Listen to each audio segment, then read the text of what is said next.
نومبر 633 عیسوی کے دوسرے اور رمضان المبارک کے 12ویں ہجری کے پہلے ہفتے کی وہ رات بہت سرد تھی۔ بنی تغلب کی بستیوں میں اور فارس کی فوج کی خیمہ گاہ میں جو وسیع و عریض تھی، لوگ گرم بستروں میں دبکے ہوئے تھے۔ کوئی نہیں بتا سکتا تھا کہ کون کیا خواب دیکھ رہا ہے۔ یہ کہا جا سکتا ہے کہ ہر ایک کے ذہن پر مسلمانوں کی فوج اور اس کی دہشت سوار ہوگی۔ لوگ اسی فوج کی باتیں کرتے ہوئے سوئے تھے۔ اچانک بستیوں کے گھروں کے دروازے ٹوٹنے لگے، گلیوں میں گھوڑے دوڑنے لگے۔ مجاہدین نے مکانوں سے چارپائیاں اور لکڑیاں باہر لا کر جگہ جگہ ان کے ڈھیر لگائے اور آگ لگا دی تاکہ بستیاں روشن ہو جائیں۔ عورتوں اور بچوں کی چیخ و پکار نے سرد رات کو ہلا کر رکھ دیا۔ عورتیں اپنے بچوں کے ساتھ باہر آ کر ایک طرف کھڑی ہو جائیں۔ یہ مجاہدین کی للکار تھی جو بار بار سنائی دیتی تھی۔ بنی تغلب کے آدمی کٹ رہے تھے۔ خالد رضی اللہ عنہ کا حکم تھا کہ بوڑھوں، عورتوں اور بچوں کے سوا کسی آدمی کو زندہ نہ رہنے دیا جائے۔ ان لوگوں کو وہ لشکر بچا سکتا تھا جو تھوڑی ہی دور خیمہ گاہ میں پڑا تھا۔ بستیوں کا واویلا لشکر تک پہنچا، لیکن وہاں نیند اور سردی نے سب کو بے ہوش سا کر رکھا تھا۔ لشکر کو جگانے کے لیے کوئی سنتری زندہ نہ تھا۔ آخر خیمہ گاہ میں کچھ لوگ بیدار ہو گئے۔ انہیں ارد گرد کی بستیوں میں روشنی نظر آئی جیسے آگ لگی ہو۔ شور بھی سنائی دیا۔ وہ ابھی سمجھنے بھی نہ پائے تھے کہ یہ کیا ہو رہا ہے۔ ویسی ہی ہڑبونگ خیمہ گاہ کے ایک گوشے میں بپا ہوئی جو آندھی کی مانند بڑھتی اور پھیلتی گئی۔ کچھ خیموں کو آگ لگ گئی۔ خالد رضی اللہ عنہ کے دستوں نے آتش پرستوں کی فوج کو کاٹنا شروع کر دیا تھا۔ یہ فوج اب کٹنے کے سوا کچھ بھی نہیں کر سکتی تھی۔ دشمن کے بہت سے سپاہی خیموں میں دبک گئے۔ ان خیموں کی رسیاں مسلمانوں نے کاٹ دیں۔ خیمے سپاہیوں کے لیے جال اور پھندے بن گئے۔ مسلمانوں نے انہیں برچیوں سے ختم کر دیا۔ مسلمانوں کے نعرے اور ان کی للکار بڑی دہشت ناک تھی۔ مورخوں نے لکھا ہے کہ مسلمانوں کو اتنے وسیع پیمانے پر شب خون مارنے کا دوسرا تجربہ ہوا۔ اب انہوں نے یہ انتظام کر دیا کہ کسی کو بھاگنے نہ دیا۔ بستیوں اور خیمہ گاہ کے ارد گرد مثنہ بن حارثہ کے گھڑ سوار گھوم پھر رہے تھے۔ کوئی آدمی بھاگ کے جاتا نظر آتا تو اس کے پیچھے گھوڑا دوڑا دیا جاتا اور برچھی یا تلوار سے اسے ختم کر دیا جاتا۔ اگر کوئی عورت بھاگتی نظر آتی تو اسے پکڑ کر اس جگہ پہنچا دیتے جہاں عورتوں اور بچوں کو اکٹھا کیا جا رہا تھا۔ جو رات گزرتی جا رہی تھی، بنی تغلب کی بستیوں میں اور مدائن کی فوج کی خیمہ گاہ میں شور و غوغا اور واویلا کم ہوتا جا رہا تھا اور زخمیوں کی کربناک آوازیں بلند ہوتی جا رہی تھیں۔ مسلمانوں کو تباہ و برباد کرنے کے لیے جو نکلے تھے، ان کی لاشیں ٹھنڈی ہو رہی تھیں اور ان کے زخمی پیاسے مر رہے تھے اور ان کی بیٹیاں مسلمانوں کے قبضے میں تھیں۔ صبح طلوع ہوئی تو اجالے نے بڑا ہی بھیانک اور عبرتناک منظر دکھایا۔ لاشوں کے سوا کچھ نظر نہیں آتا تھا۔ لاشیں خون سے نہائی ہوئی تھی۔ یہ فتح ایسی تھی جیسے کسرا کے بازو کاٹ دیے گئے ہوں۔ خیمہ گاہ اور بستیاں موت کی بستیاں بن گئی تھیں۔ جن گھوڑوں پر ان کفار کو ناز تھا، وہ گھوڑے وہیں بندھے ہوئے تھے جہاں گزشتہ شام انہیں باندھا گیا تھا۔ عورتیں الگ بیٹھی رو رہی تھیں، بچے بلبلا رہے تھے۔ خالد رضی اللہ عنہ نے حکم دیا کہ سب سے پہلے عورتوں اور بچوں کو کھانا دیا جائے۔ مجاہدین مال غنیمت لا کر ایک جگہ جمع کر رہے تھے۔ سالار ابو لیلہ کے پاس ایک بہت ہی حسین لڑکی کو لایا گیا۔ اس نے درخواست کی تھی کہ اسے سالار اعلیٰ یا کسی سالار کے ساتھ بات کرنے کی اجازت دی جائے۔ یہ ایک سردار کی بیٹی ہے۔ اسے لانے والے سالار نے ابو لیلہ سے کہا، سالار کا نام ربیہ بن بجیر بتاتی ہے۔ یہ اپنے باپ کی لاش کے پاس بیٹھی رو رہی تھی۔ کیا نام ہے تیرا؟ ابو لیلہ نے لڑکی سے پوچھا۔ صابحہ، لڑکی نے جواب دیا۔ صابحہ بنت ربیہ بجیر، میرے باپ کو لڑنے کا موقع ہی نہیں ملا تھا، تو کیا تو یہ بات کہنے کے لیے ہمارے سالار اعلیٰ سے ملنا چاہتی ہے؟ سالار ابو لیلہ نے پوچھا۔ جنہیں لڑنے کا موقع ملا تھا، کیا تو نے ان کا انجام نہیں دیکھا؟ اب بتا تو چاہتی کیا ہے؟ تم لوگ مجھے اجازت نہیں دو گے کہ میں لاشوں میں ایک آدمی کی لاش ڈھونڈ لوں؟ صابحہ نے کہا، اس کا نام بلال بن عقا ہے۔ کیا جلی ہوئی لکڑیوں کے انبار میں کسی ایک خاص درخت کی لکڑی کو ڈھونڈ لے گی؟ ابو لیلہ نے پوچھا۔ تو اسے ڈھونڈ کے کیا کرے گی؟ زندہ ہے تو ہمارا قیدی ہوگا، مر گیا ہے تو تیرے کس کام کا؟ صابحہ نے سالار ابو لیلہ کو وہ گفتگو سنائی جو اس کے اور بلال بن عقا کے درمیان ہوئی تھی، اور کہا کہ وہ دیکھنا چاہتی ہے کہ وہ زندہ ہے یا مارا گیا ہے۔ مسلمان سالاروں نے چند عیسائیوں کو اس مقصد کے لیے زندہ پکڑ لیا تھا کہ ان سے اس علاقے اور اس علاقے کے لوگوں کے متعلق معلومات اور جنگی اہمیت کی معلومات لی جائیں۔ ابو لیلہ کے حکم سے ایسے 2-3 آدمیوں کو بلا کر بلال بن عقا کے متعلق پوچھا۔ 2-3 روز پہلے تک وہ یہیں تھا، ایک عیسائی نے بتایا۔ وہ زمیل چلا گیا ہے، کیا اسے یہاں ہونا چاہیے تھا وہاں؟ ابو لیلہ نے پوچھا۔ وہ قبیلے کے سردار کا بیٹا ہے، عیسائی نے بتایا۔ وہ کسی کے حکم کا پابند نہیں، وہ حکم دینے والوں میں سے ہے۔ کیا وہ اپنے باپ کے خون کا انتقام لینے آیا ہے؟ اس نے کئی بار کہا ہے کہ وہ ابن ولید سے اپنے باپ کے خون کا انتقام لے گا۔ دوسرے عیسائی نے جواب دیا، اب بتا لڑکی۔ ابو لیلا نے صابحہ سے پوچھا، میں تمہاری قیدی ہوں۔ صابحہ نے کہا، میرے ساتھ لونڈیوں اور باندیوں جیسا سلوک کرو گے تو میں تمہیں روک نہیں سکوں گی۔ سنا ہے مسلمانوں کے دلوں میں رحم ہوتا ہے، میری ایک التجا ہے، میں ایک سردار کی بیٹی ہوں، کیا میری اس حیثیت کا خیال رکھا جائے گا؟ اسلام میں انسانوں کو درجوں میں تقسیم نہیں کیا جاتا۔ ابو لیلا نے کہا، ہم اس شخص کو بھی اپنا سردار مان لیا کرتے ہیں جس کے آباء و اجداد نے کبھی خواب میں بھی سرداری نہیں دیکھی ہوتی۔ ہم صرف یہ دیکھتے ہیں کہ وہ سرداری کا اہل ہے اور اس کا اخلاق بہت اونچا اور پاک ہے اور اس کو اپنی ذات کا کوئی لالچ نہیں۔ پریشان نہ ہو لڑکی، تو خوبصورت ہے، ایسا نہیں ہوگا کہ تجھے جو چاہے گا اپنا کھلونا بنا لے گا۔ کوئی ہمت والا تجھے خریدے گا اور تیرے ساتھ شادی کر لے گا۔ تمہاری قیدی ہو کر میری پسند اور ناپسند ختم ہو گئی ہے۔ اگر مجھے پسند کی ذرا بھی آزادی دی جائے تو میں تم میں سے اس کی بیوی بننا پسند کروں گی جو سب سے زیادہ بہادر ہے، جو اپنی قوم اور قبیلے کی عزت اور غیرت پر جان دینے والا ہو، میدان سے بھاگنے والا نہ ہو۔ عورت کا مذہب وہی ہوتا ہے جو اس آدمی کا مذہب ہے جس کی ملکیت میں اسے دے دیا جاتا ہے، لیکن عقیدے دلوں میں ہوتے ہیں۔ عورت کے جسم کو ملکیت میں لے سکتے ہو، اس کے دل کا مالک کوئی نہیں بن سکتا۔ میں وعدہ کرتی ہوں کہ مجھے کوئی مضبوط دل والا اور قبیلے کی غیرت پر دشمن کا خون بہانے والا اور اپنا سر کٹوانے والا آدمی مل جائے تو میں اپنا دل اور اپنے عقیدے اس پر قربان کر دوں گی۔ خدا کی قسم تو غیرت اور عقل والی لڑکی ہے۔ ابو لیلا نے کہا، میں وعدہ کرتا ہوں کہ تو نے بلال بن عقد سے جو وعدہ کیا تھا وہ میں پورا کروں گا۔ شرط یہ ہوگی کہ وہ اپنا وعدہ پورا کر دے، وہ ہمارے سالار اعلیٰ خالد بن ولید کو اپنے ہاتھوں قتل کر دے۔ لیکن بنت ربیہ وہ ایسا نہیں کر سکے گا۔ ابن ولید کے سر پر اللہ کا ہاتھ ہے، اسے رسول اللہ صلی اللہ علیہ وآلہ وسلم نے اللہ کی تلوار کہا ہے۔ پھر بھی تم انتظار کرو، زمیل میں بلال کے ساتھ ہماری ملاقات ہوگی۔ کیا میں اپنے گھر میں رہ سکتی ہوں؟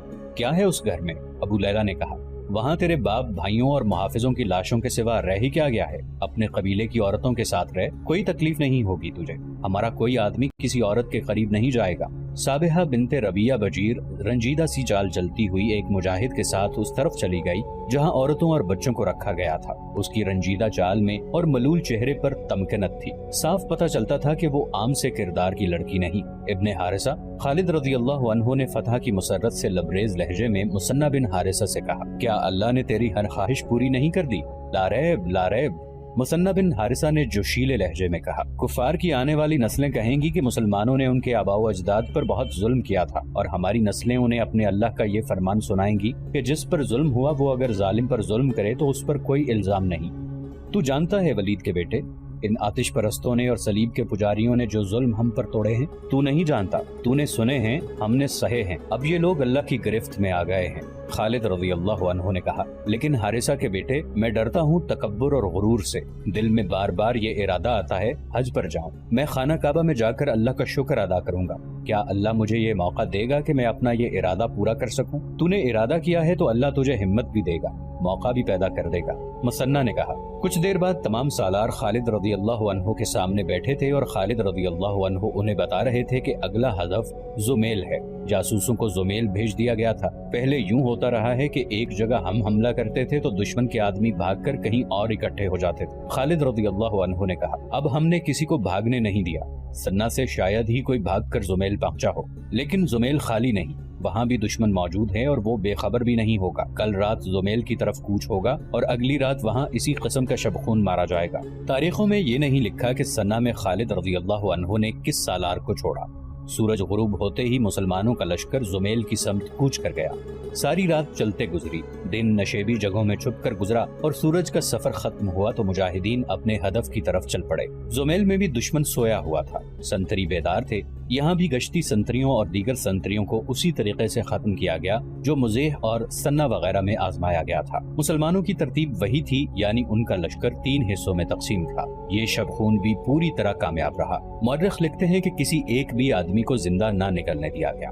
یہاں بھی عورتوں اور بچوں کو الگ کر لیا گیا تھا۔ سالار ابو لیلا نے بلال بن عقا کے متعلق معلوم کیا، پتہ چلا کہ وہ ایک روز پہلے یہاں سے نکل گیا تھا۔ یہ بھی پتہ چلا لیا گیا کہ زمیل سے تھوڑی دور رضاب نام کی ایک بستی ہے جس میں عیسائیوں کی خاصی تعداد جمع ہو گئی ہے اور ان کے ساتھ مدائن کی فوج کے 1-2 دستے بھی ہیں۔ خالد رضی اللہ عنہ نے 2 حکم دیے، ایک یہ کہ سنا سے مال غنیمت اور دشمن کی عورتوں اور بچوں کو زمیل لایا جائے، دوسرا حکم یہ کہ فوری طور پر رضاب پر حملہ کیا جائے۔ آتش پرستوں کا لڑنے کا جذبہ تو جیسے بالکل سرد پڑ گیا تھا۔ مسلمان تین اطراف سے رضاب پر حملہ آور ہوئے، لیکن یہ گھونسا ہوا میں لگا۔ رضاب بالکل خالی پڑا تھا۔ پتہ چلتا تھا کہ یہاں فوج موجود رہی ہے، لیکن اب وہاں کچھ بھی نہ تھا۔ اپنے باپ عقا بن ابی عقا کا بیٹا بلال بھی لاپتہ تھا۔ فوج کا ایک سوار دستہ دور دور تک گھوم آیا، دشمن کا کہیں نام و نشان نہ ملا۔ آخر فوج واپس آ گئی۔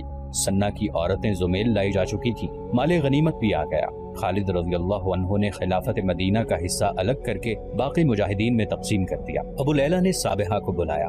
بلال بن عقا یہاں سے بھی بھاگ گیا ہے۔ ابو لیلہ نے اسے کہا، اس نے اپنے باپ کے خون کا انتقام لینا ہوتا تو یوں بھاگا نہ پھرتا۔ کیا اب بھی تو اس کا انتظار کرے گی؟ میں اپنی مرضی سے تو کچھ بھی نہیں کر سکتی۔ صابحہ نے کہا۔ ابو لیلہ خالد رضی اللہ عنہ سے بات کر چکے تھے۔ مورخ لکھتے ہیں کہ اس لڑکی کی خوبصورتی اور جوانی کو دیکھ کر سب کا خیال یہ تھا کہ خالد رضی اللہ عنہ اس سے شادی کر لیں گے۔ صابحہ کی یہ خواہش بھی پوری ہو سکتی تھی کہ وہ سب سے زیادہ بہادر اور بے خوف آدمی کی بیوی بننا چاہتی ہے، لیکن خالد رضی اللہ عنہ نے کہا کہ مجھ سے زیادہ بہادر موجود ہیں۔ چنانچہ خالد رضی اللہ عنہ نے اس پیغام کے ساتھ مال غنیمت اور عورتیں مدینہ کو روانہ کر دی۔ جو دستہ مال غنیمت کے ساتھ بھیجا گیا اس کے کماندار نعمان بن عوف شیبانی تھے۔ انہوں نے صابحہ کے متعلق مدینہ میں بتایا کہ یہ لڑکی کون ہے، کیسی ہے اور اس کی خواہش کیا ہے۔ مورخوں کے مطابق صابحہ کو حضرت علی رضی اللہ عنہ نے خرید لیا۔ صابحہ نے بخوشی اسلام قبول کر لیا اور حضرت علی رضی اللہ عنہ نے اس کے ساتھ شادی کر لی۔ حضرت علی رضی اللہ عنہ کے صاحبزادے عمر اور صاحبزادی رقبہ صابحہ کے بدن سے پیدا ہوئی تھی۔ مدائن میں کسرا کے محل پہلی کی طرح کھڑے تھے۔ ان کے در و دیوار پر خراش تک نہ آئی تھی۔ ان کا حسن ابھی جوان تھا، لیکن ان پر ایسا تاثر طاری ہو گیا تھا جیسے یہ کھنڈر ہوں۔ ایران کی اب کوئی رقاصہ نظر نہیں آتی تھی۔ رقص و نغمہ کی محفلیں اب سوگوار تھیں۔ یہ وہی محل تھا جہاں سے انسانوں کی موت کے پروانے جاری ہوا کرتے تھے۔ یہاں قواریوں کی عصمتیں لٹتی تھیں۔ رعایا کی حسین بیٹیوں کو زبردستی نچایا جاتا تھا۔ عرب کے جو مسلمان عراق میں آباد ہو گئے تھے انہیں فارس کے شہنشاہوں نے بھیڑ بکریاں بنا دیا تھا۔ عراق فارس کی سلطنت میں شامل تھا۔ مسلمانوں کو آتش پرستوں نے دجلہ اور فرات کے سنگم کے دلدلی علاقے میں رہنے پر مجبور کر دیا تھا۔ ان کی فصل، ان کے خون پسینے کی کمائی اور ان کے مال و اموال پر ان کا کوئی حق نہ تھا۔ حد یہ کہ مسلمانوں کی بیٹیوں، بہنوں اور بیویوں پر بھی ان کا حق نہیں تھا۔ کسرا کا کوئی حاکم کسی بھی مسلمان خاتون کو جب چاہتا زبردستی اپنے ساتھ لے جاتا تھا۔ یہی وہ حالات ہوتے ہیں جو مثنہ بن حارثہ جیسے مجاہدین کو جنم دیا کرتے ہیں۔ مثنہ بن حارثہ کو پکڑ کر قتل کر دینے کا حکم انہی محلات میں سے جاری ہوا تھا، اور اب ان محلات میں یہ خبر پہنچی تھی کہ مدینے کے مسلمانوں کا لشکر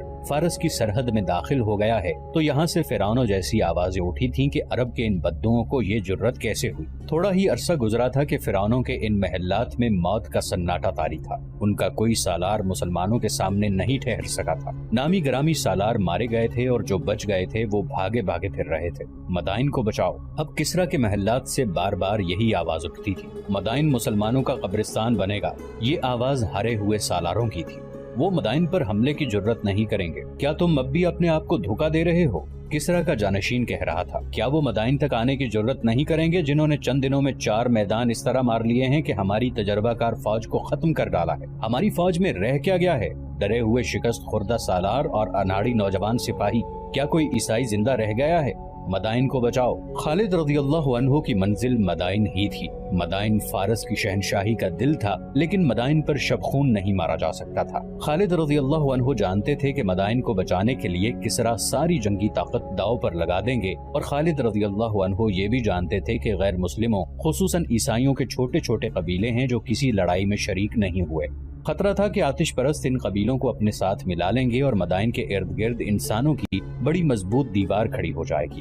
اس خطرے سے نمٹنے کے لیے ضروری تھا کہ ان قبیلوں کو اپنا وفادار بنا لیا جائے۔ اس مقصد کے لیے خالد رضی اللہ عنہ نے اپنے ایلچی مختلف قبیلوں کے سرداروں سے ملنے کے لیے روانہ کر دیے، صرف یہ دیکھنے کے لیے کہ یہ لوگ سوچتے کیا ہیں اور ان کا رجحان کیا ہے۔ ان قبیلوں پر ہماری داغ بیٹھی ہوئی ہے۔ ایک جاسوس نے خالد رضی اللہ عنہ کو تفصیلی اطلاع دی۔ وہ اپنی عورتوں اور اموال کی وجہ سے پریشان ہیں، انہیں کسرا پر بھروسہ نہیں رہا اور وہ نوشیروان عادل کے دور کو یاد کرتے ہیں۔ ایک ایلچی نے آ کر بتایا وہ مدائن کی خاطر لڑنے پر آمادہ نہیں۔ انہیں معلوم ہو گیا ہے کہ بنی تغلب، نمر اور ایاد جیسے بڑے اور جنگجو قبیلوں کا انجام کیا ہوا ہے۔ وہ اطاعت قبول کرنے کے لیے تیار ہیں۔ ایک اور ایلچی نے بتایا بشرطے کہ ان کے ساتھ انصاف کیا جائے اور محصولات کے لیے انہیں مفلس اور کنگال نہ کر دیا جائے۔ خدا کی قسم وہ مانگیں گے ہم انہیں دیں گے۔ خالد رضی اللہ عنہ نے کہا، کیا انہیں کسی نے بتایا نہیں کہ ہم زمین پر قبضہ کرنے اور یہاں کے انسانوں کو غلام بنانے نہیں آئے؟ بلاؤ ان کے سب سرداروں کو، بلاؤ۔ ایک دو مورخوں نے لکھا ہے کہ خالد رضی اللہ عنہ نے عراق کے طول و عرض میں جگہ جگہ حملے کر کے اور شب خون مار کر تمام قبیلوں کو اپنا مطیع بنا لیا تھا۔ یہ صحیح نہیں۔ حقیقت یہ ہے کہ جو زیادہ تر مورخوں نے بیان کی ہے کہ خالد رضی اللہ عنہ نے دوستی کا ہاتھ بڑھا کر ان قبیلوں کو اپنا اتحادی بنا لیا تھا۔ ان کے اطاعت قبول کرنے میں خالد رضی اللہ عنہ کی دہشت بھی شامل تھی۔ یہ خبر صحرا کی آندھی کی طرح تمام تر قبیلوں کو پہنچ گئی تھی کہ مسلمانوں میں کوئی ایسی طاقت ہے جس کے سامنے دنیا کی کوئی بڑی سے بڑی فوج بھی ٹھہر نہیں سکتی۔ ایرانیوں کے متعلق بھی انہیں معلوم ہو گیا تھا کہ ہر میدان میں انہوں نے مسلمانوں سے شکست کھائی ہے اور عیسائیوں کو آگے کر کے خود بھاگ کر آتے رہے ہیں۔ ان کے علاوہ ایران کے بادشاہوں اور ان کے حاکموں نے انہیں زرخرید غلام بنائے رکھا اور ان کے حقوق بھی غصب کیے تھے۔ خالد رضی اللہ عنہ نے ان کے ساتھ دوستی کے معاہدے کر کے ان سے اطاعت بھی قبول کروا لی اور انہی میں سے امال مقرر کر کے محصولات وغیرہ کی فراہمی کا بندوبست کروا دیا۔ انہیں مذہبی فرائض کی ادائیگی میں پوری آزادی تھی۔ ان لوگوں نے یہ بھی دیکھ لیا کہ مسلمان ان کی اتنی خوبصورت عورتوں کی طرف آنکھ اٹھا کر بھی نہیں دیکھتے تھے۔ خالد رضی اللہ عنہ نے ان کے ساتھ معاہدے میں یہ بھی شامل کر لیا کہ مسلمان ان کی حفاظت کے ذمہ دار ہیں۔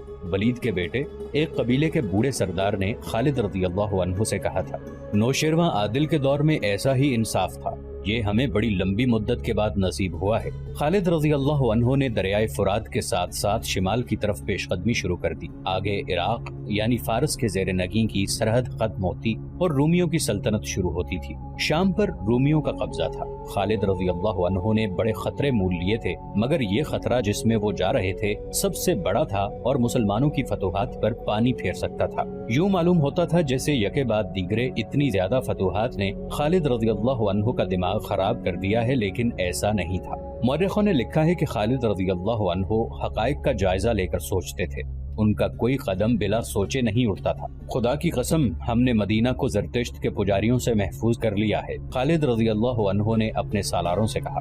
اب ایسا خطرہ نہیں رہا کہ وہ ہماری خلافت کے مرکز پر حملہ کریں گے۔ کیا یہ اللہ کا کرم نہیں کہ فارسیوں کو اب اپنے مرکز کا غم لگ گیا ہے؟ سالار قیقاع نے کہا، وہ اب عرب کی طرف دیکھنے سے بھی ڈریں گے، لیکن سانپ ابھی مرا نہیں۔ خالد رضی اللہ عنہ نے کہا، اگر ہم یہیں سے واپس چلے گئے تو کسریٰ کی فوج پھر اٹھے گی اور یہ علاقے واپس لینے کی کوشش کرے گی جو ہم نے فارسیوں سے چھین لیے ہیں۔ ہمیں ان کے راستے بند کرنے ہیں۔ اور میرے بھائیوں، کیا تم میں سے کسی نے ابھی سوچا نہیں کہ آتش پرستوں کے پہلو میں رومی ہیں؟ اگر رومیوں میں کچھ عقل ہے تو وہ اس صورتحال سے جو ہم نے عراق میں پیدا کر دی ہے فائدہ اٹھائیں گے۔ وہ آگے بڑھیں گے اور اگر وہ کامیاب ہو گئے تو عرب کے لیے وہی خطرہ پیدا ہو جائے گا جو اس سے پہلے ہمیں زرتشت کے پجاریوں سے تھا۔ خالد رضی اللہ عنہ نے زمین پر انگلی سے لکیریں کھینچ کر اپنے سالاروں کو بتایا کہ وہ کون سا راستہ ہے جس سے رومی آ سکتے ہیں اور وہ کون سا مقام ہے جس پر قبضہ کر کے ہم اس راستے کو بند کر سکتے ہیں۔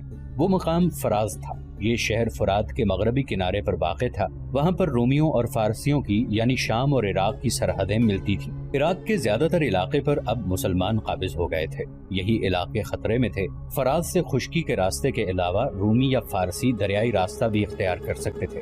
مشہور یورپی مورخ لین پول اور ہنری اسمتھ جو جنگی امور پر زیادہ نظر رکھتا تھا، لکھتے ہیں کہ خالد رضی اللہ عنہ نہ صرف میدان جنگ میں دشمن کو غیر متوقع چالیں چل کر شکست دینے کی اہلیت رکھتے تھے، بلکہ جنگی تدبر بھی ان میں موجود تھا اور ان کی نگاہ دور دور تک دیکھ سکتی تھی۔ وہ آنے والے وقت کے خطروں کو پہلے ہی بھانپ لیا کرتے تھے۔ خالد رضی اللہ عنہ جب فرات کی طرف کوچ کر رہے تھے اس وقت ایک خطرے سے وہ آگاہ نہیں تھے۔ وہ نہیں جانتے تھے کہ وہ دشمن فوجوں کے درمیان آ جائیں گے۔ رومیوں کے دربار میں ایسی آوازیں سنائی دے رہی تھیں جن میں ضروری پن تھا اور صاف پتہ چلتا تھا کہ کوئی ہنگامی صورتحال پیدا ہو گئی ہے۔ تخت شاہی کے سامنے رومی فوج کے بڑے بڑے جرنیل بیٹھے تھے۔ خبر ملی ہے کہ مسلمان فراز تک پہنچ گئے ہیں۔ یہ معلوم نہیں ہو سکا کہ ان کا ارادہ کیا ہے۔ وہ کسی اچھے ارادے سے تو نہیں آئے؟ کیا آپ کو فارسیوں کے متعلق کوئی خبر نہیں ملی؟ ان کے پاس مدائن کے سوا کچھ نہیں رہا۔ پھر ہمیں انتظار نہیں کرنا چاہیے۔ پیشتر اس کے کہ مسلمان ہمارے ملک میں داخل ہو جائیں ہمیں ان پر حملہ کر دینا چاہیے۔ کیا تم سے بڑھ کر کوئی احمق ہماری فوج میں کوئی اور ہوگا؟ کیا تم نے سنا نہیں کہ فارس کی فوج کو اور ان کے ساتھی ہزارہا عیسائیوں کو ان مسلمانوں نے نہ صرف یہ کہ ہر جگہ شکست دی ہے بلکہ ان کے نامور جرنیلوں کو اور ہزاروں سپاہیوں کو مار ڈالا ہے؟ آپ نے ٹھیک کہا ہے۔ یہ دیکھنا ضروری ہے کہ مدینہ والوں کے لڑنے کا طریقہ کیا ہے۔ بہت ضروری ہے دیکھنا۔ جو اتنی تھوڑی تعداد میں اتنی زیادہ تعداد کو شکست دے کر ختم کر چکے ہیں ان کا کوئی خاص طریقہ جنگ ہوگا۔ ہم بھی فارس کی فوج کے خلاف لڑ چکے ہیں۔ یہ صحیح ہے کہ ہم نے فارسیوں کو شکست دی تھی، لیکن ہماری فوج کی نفری ان سے زیادہ تھی۔ اب میرا فیصلہ سن لو، ہم فارسیوں کو ساتھ ملا کر مسلمانوں کے خلاف لڑیں گے۔ فارسیوں کو ساتھ ملا کر؟ کیا ہمیں یہ بھول جانا چاہیے کہ فارسیوں کے ساتھ ہماری دشمنی ہے؟